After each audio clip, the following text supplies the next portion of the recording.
qui attirait ses victimes et réussissait à les neutraliser grâce à un taser. Son interpellation est rendue possible grâce à la dénonciation d'une des victimes. Nous avons toujours été saisis par une citoyenne qui avait fait l'objet d'une arnaque par un individu qui se faisait passer pour un militaire et qui en avait tous les accessoires. Le mode operandi de cet usurpateur de titres est bien connu. Un faux militaire qui attirait ses victimes avant de pouvoir soit les dépouiller, soit violer certaines et parfois même il attirait également des filles pour les mettre dans son lit en les mettant en confiance à travers les équipements militaires qu'il soit arborait, soit détenait chez lui.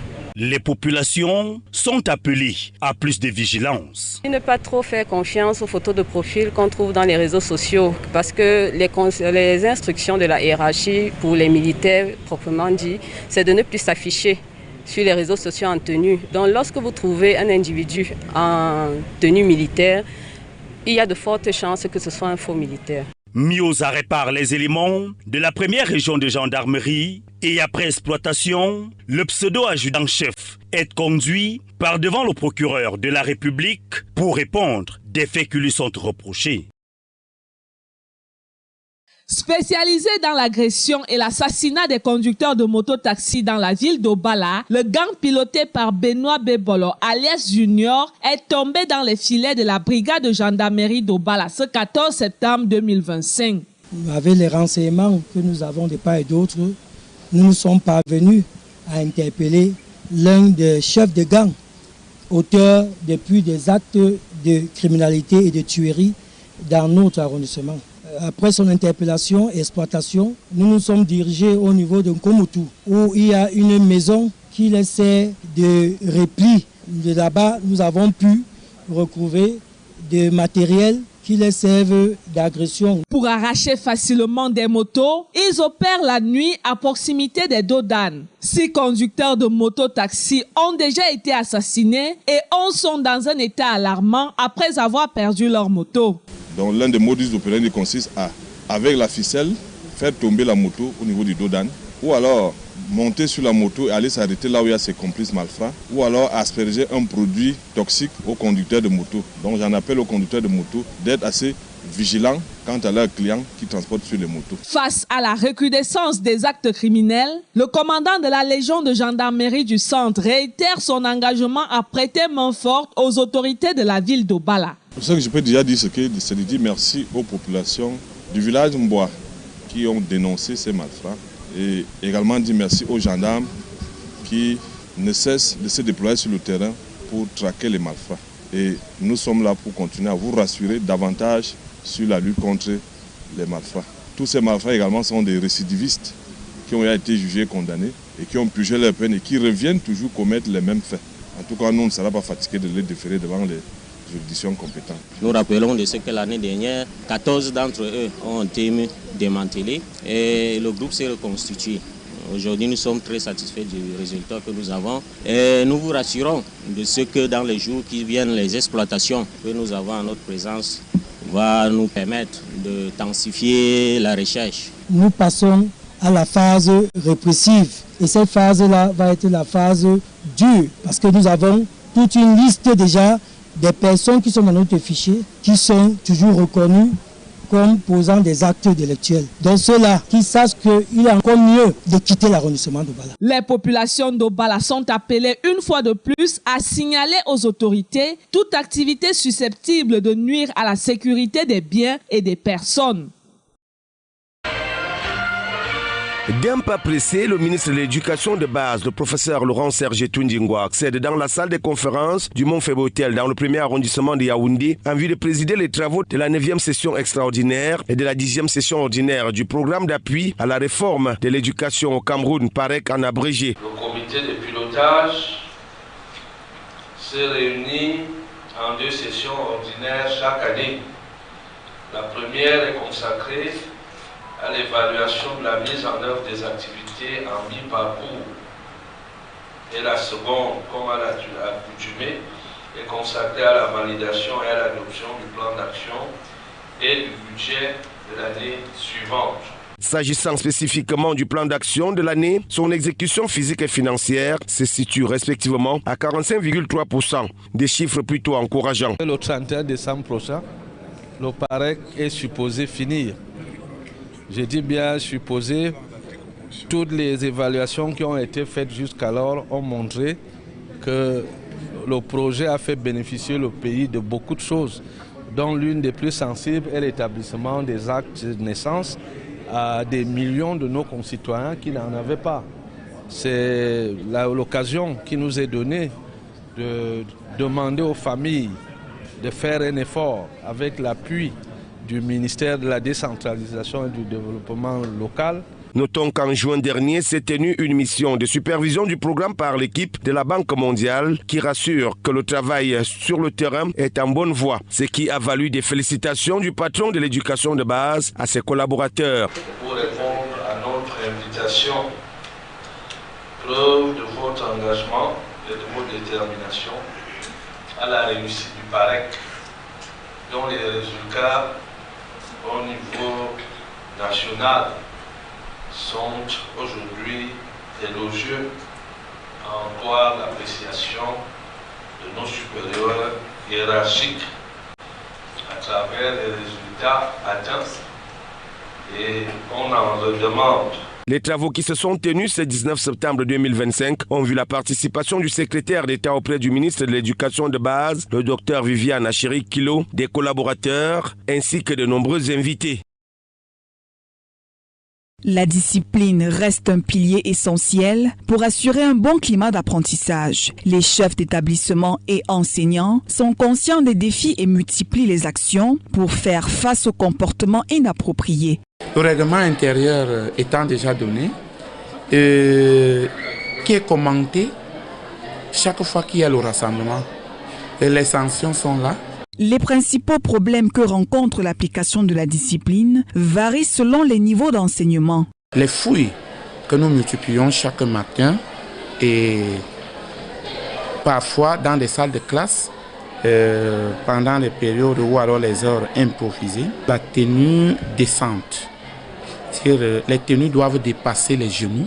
À l'école publique des Foulanes, les difficultés sont différentes. Bavardage excessif, refus d'obéissance, agitation ou conflit entre élèves. Les enseignants jouent donc un rôle central dans cette gestion quotidienne. Rassemblement matinal. Nous avons un enseignant qui est de service chaque jour et c'est le responsable de la discipline. Ça veut dire que lorsque les élèves arrivent même à l'école le matin, ils sont déjà pris en charge par cet enseignant-là. Et maintenant, lors du rassemblement, à tour de rôle, nous préparons des thèmes que nous développons avec les enfants. Ça veut dire que les thèmes sont beaucoup plus centrés sur la discipline. L'accent est mis sur l'apprentissage des règles de vie et le dialogue. Un enseignant nous prépare l'exposé sur les bagarres et le lendemain au rassemblement, il expose, il explique avec nos mots, de manière terre à terre, ce que c'est que la bagarre et comment esquiver. La discipline ne se limite plus à la sanction, elle devient un travail d'équipe.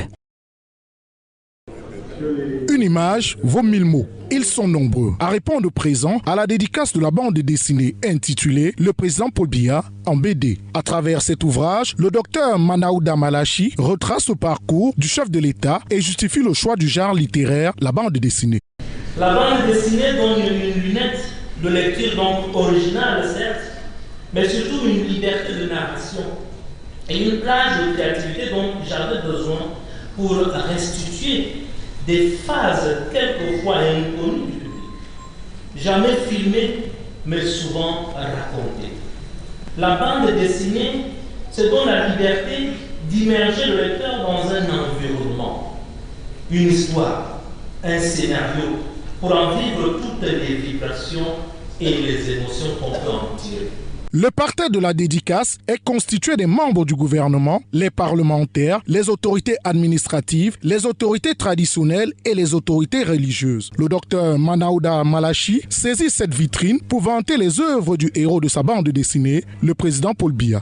Homme de consensus, Paul Biya peut dans les circonstances, quand les circonstances l'exigent, trancher dans le vif, arbitrer sans lecture. Réputé adepte du temps long, Valentin l'a dit tout à l'heure, qui se plaît aussi à réagir en prenant ses pourfendeurs au dépourvu.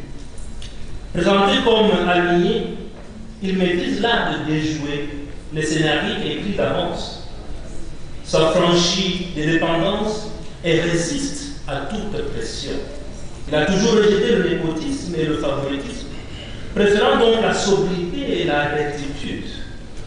C'est pour moi une icône, un leader que le pouvoir ne corrompt pas. Le livre contient 129 pages et coûte 25 000 francs CFA. Le docteur Manaouda Malachi dit espérer des débats constructifs après lecture de l'ouvrage. Il exprime d'ailleurs le vœu que cette bande dessinée soit inscrite au programme scolaire dans les années à venir. Après la publication officielle des candidatures retenues pour l'élection présidentielle de 2025, les Camerounais, dans la grande majorité, sont focalisés sur les faits et gestes des candidats. Il convient toutefois de préciser qu'avant le jour J, tout peut arriver. Le code électoral prévoit dans son article 127 qu'en cas de décès d'un candidat investi, le parti peut remplacer le dit candidat. Un remplacement possible seulement si la nouvelle déclaration de candidature est déposée à la direction générale de l'ECAM au plus tard le 20e jour précédant le scrutin. Les candidats indépendants ne peuvent pas être remplacés comme mentionné dans le code électoral. L'un des moments clés et des plus attendus de cette élection reste le lancement de la campagne électorale proprement dit. Elle est ouverte le 27 septembre et prend fin le 11 octobre à minuit. Les candidats peuvent à ce moment produire des circulaires, des professions de foi ou des affiches. Ces documents portent le cycle retenu pour l'impression des bulletins de vote et sont établis sur papier de la couleur retenue par le candidat ou le parti. Le dimanche 12 octobre 2025 est jour de scrutin. Le corps électoral est convoqué par décret du président de la République. Le décret précise les heures d'ouverture et de fermeture des bureaux de vote. Après cela, les procès-verbaux sont transmis au Conseil constitutionnel dans un délai de 5 jours selon le code électoral. Les résultats sont proclamés par le Conseil constitutionnel au plus tard le 27 octobre 2025, soit dans un délai maximum de 15 jours après la clôture du scrutin. L'étape suivante est la prestation de serment du président élu, dans un délai maximum de 15 jours à compter de la proclamation des résultats par le Conseil constitutionnel. Il est à noter qu'en cas de contestation des résultats, celle-ci doit être formulée et parvenue au Conseil constitutionnel dans un délai maximum de 72 heures après la clôture du scrutin. La décision du Conseil est rendue 10 jours plus tard, sans possibilité de faire appel. En cas d'annulation du scrutin, un nouveau vote est organisé dans les 20 à 40 jours, conformément à l'article 135 du Code électoral. The Steering Committee of the Cameroon Education Reform Project, CERSP, chaired by Professor Laurent Serge Ntudingoa, Minister of Basic Education, in the presence of Dr. Viviane Asherikilo, Secretary of State to the Ministry of Basic Education, and committee members, met to evaluate the implementation of midterm activities. The second session was devoted to the validation and adoption of the action plan and budget for the following year. It is essentially to evaluate the work that has been done in the last 6 months or so. This is a partial evaluation of the plan of action that we drew up before now. And we also want to evaluate the extent to which the applications of the recommendations that were made in the last sessions have been carried out. It is also a time to evaluate how well we have worked and how the World Bank perceives the work that we have done on the field, so as to encourage them to give us some more funding to finish the program that is meant to end on the 31st of December this year. Currently in its second phase, the project targets over 1 million pupils without birth certificates. A framework agreement signed in July 2025 between the Ministry of Justice and CERSP has mobilized 1.2 billion CFA francs to address this challenge. We are gracious to the World Bank through the PAREC project for having given Cameroon the tune of about 9.6 billion to carry out its activities. And one of the crucial activities that we've been carrying out and for which we've received extra funding is the establishment of birth certificates for our children. You know, without the birth certificates, they cannot do their conclusive end-of-year examination and end of course examinations. So we will evaluate what we did before now and project on what we are supposed to be doing before the end of the project on the 31st of December 2025. The Secretary of State expressed gratitude for the project already accomplished while acknowledging the challenges that still remain. So far, it's been so good, and we want to congratulate all those who have been working, the coordinator of the PAREC project and his team for the work that they've been doing. We also want to thank all the partner ministries who have worked together to ensure that we accomplish the successes that we are evaluating today. There are challenges, and we want to also look into how we can surmount the challenges that come up as we discussed throughout the day. The program's first phase saw approximately 9.8 billion CFA francs disbursed for implementation. Remarkable progress continues with over 5,200 schools now enrolled in the performance-based financing scheme for the 2024-2025 school year. All these schools have opened functional accounts with Compost, marking a significant step forward in transparency and efficiency. With billions already invested, thousands of schools enrolled and fresh resources mobilized to reach over 1 million children without birth certificate. The steering committee says the Cameroon Education Reform Project is steadily shaping the future of education, although challenges remain on the path ahead. According to the Electoral Code, the official campaign period runs from September 27 to October 11, 2025, ending at midnight before voting day. The Electoral Code mandates that candidates notify ELECAM and local authorities at least 24 hours before holding rallies, with campaign materials required prior endorsement to ensure they do not incite violence or threaten national unity. However, these regulations have been implemented. Voting on October 12 follows a first-past-the-post system, where the candidate with the most vote wins. ELECAM oversees the process using biometric verification to minimize fraud. With result protocols due by October 17th, the Constitutional Council alone holds the authority to proclaim definitive results by October 27, 2025, within 15 days of the vote. Additionally, electoral dispute must be filed within 72 hours of poll closure, with the Constitutional Council rendering final decisions within 10 days. Following the proclamation of results, the president-elect must take the oath before Parliament and the Supreme Court by November 11, 2025, commencing a 7-year term. It should be noted that Cameroon's 2025 presidential election, scheduled for October 12, is governed by a stringent electoral framework that outlines procedures from the official campaign launch to the winner's oath taking. The process occurs amid a politically charged environment marked by restrictions on civic space, allegations of inequitable implementation of rules, and security challenges. Elections Cameroon has introduced a tactile pocket to facilitate voting for persons with visual impairment. According to ELECAM, this innovation brings an end to their reliance on assistance during elections and guarantees the discretion and confidentiality of their choice at the ballot box. Ça va nous aider à It's going to help us to go out and vote with autonomy, without being conditioned by someone who can deceive us when we want to vote for one candidate, but they'll give you the other. Mais il te donne un autre candidat. With the tactile pocket on the ballot paper you have chosen, there's a candidate's name, number and party, so you can't make a mistake. You just choose the pocket for the candidate you want to vote for and take out the ballot paper that's inside the pocket. On October 12, visually impaired voters will, for the first time, exercise their civic duty independently through the use of the tactile aid. Chaque candidat aura Each candidate will have the number of tactile dots in the right-hand pocket, so that those who cannot read Braille can refer to them there.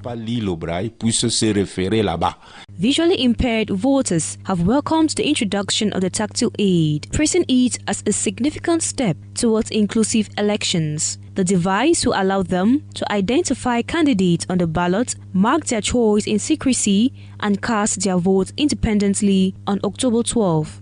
Ça ne frustre personne que tu aies appris le braille ou pas.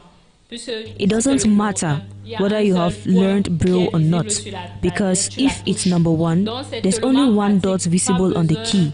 So it's so practical. You don't need to have all your qualifications or to be literate.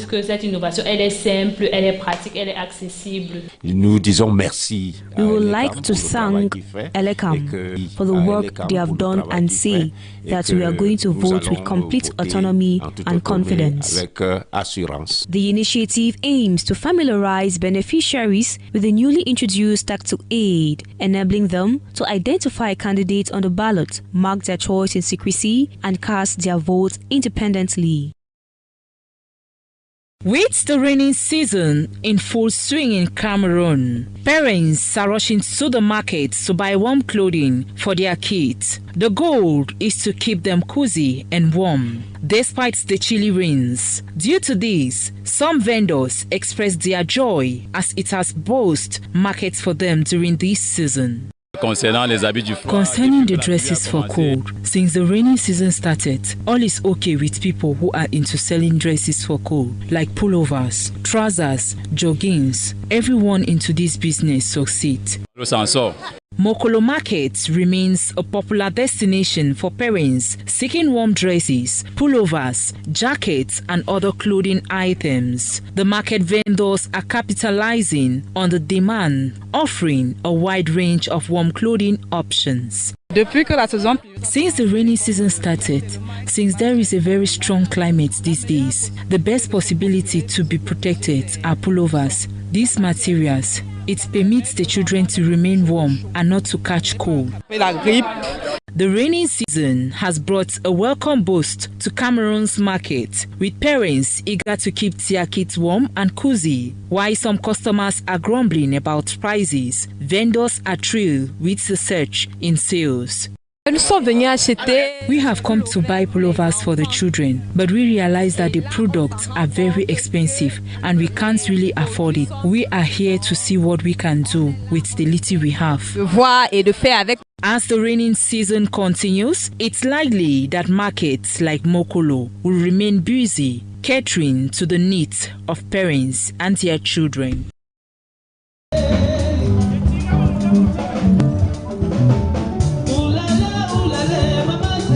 Marie-François Ewolo, the legendary golden voice of CRTV Radio, has been honored this September 18, 2025, as she retired after an impressive 38 years career in journalism. The ceremony celebrated her remarkable legacy, marked by elegance, professionalism, and dedication to journalism. Marie-Françoise Ewolo vient de nous replonger dans l'histoire. Marie-François Ewolo just leaves us in history. Her journey with the radio and her journey in the radio. Ladies and gentlemen, good afternoon and welcome to 1 p.m. was her personal signal. This 18 September 2025, she has accepted to offer her last broadcast. As the Director General of CRTV, I am happy to salute with enthusiasm, delightment, her work, her journey, her engagement, and our personal relationship.